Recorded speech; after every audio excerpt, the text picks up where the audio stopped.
छीटा जवानी के उड़े दहो, मनवा से मनवा के जुड़े दहो।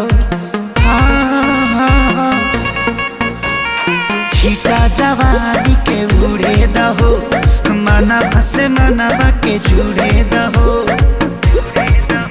आज सुते द चदरिया तान के तान के तान के।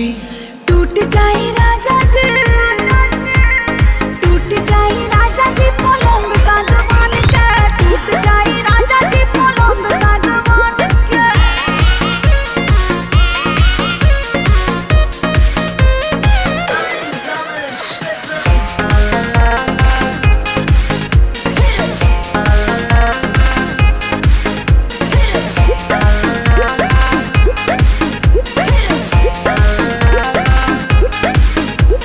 छुए द बदन के देखो न कटन के, चदर बिछा देहनी। पलम जी मन पिघला देहनी, पलंग पर झुलुआ झुला देहनी। छुए द बदन के देखो न कटन के, चदर बिछा देहनी। पलम जी मन पिघला देहनी, पलंग पर झुलुआ झुला देहनी। परियार बात बेड अब फान के फान के फान के।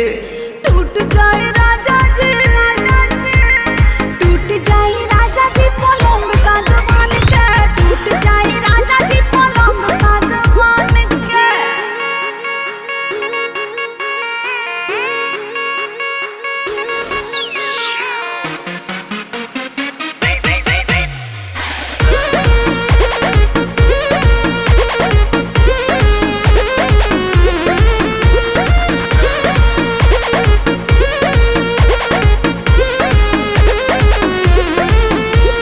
बने त बेसरमी देहिया में गरमी पैठे लागी हो।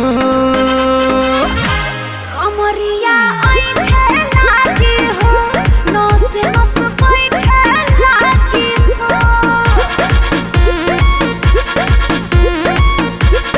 बने त बेसरमी देहिया में गरमी पैठे लागी हो। कमरिया ऐठे लागी हो, नस नस बैठे लागी हो। तू बहाना न बनावा सब जान के जान के जान के।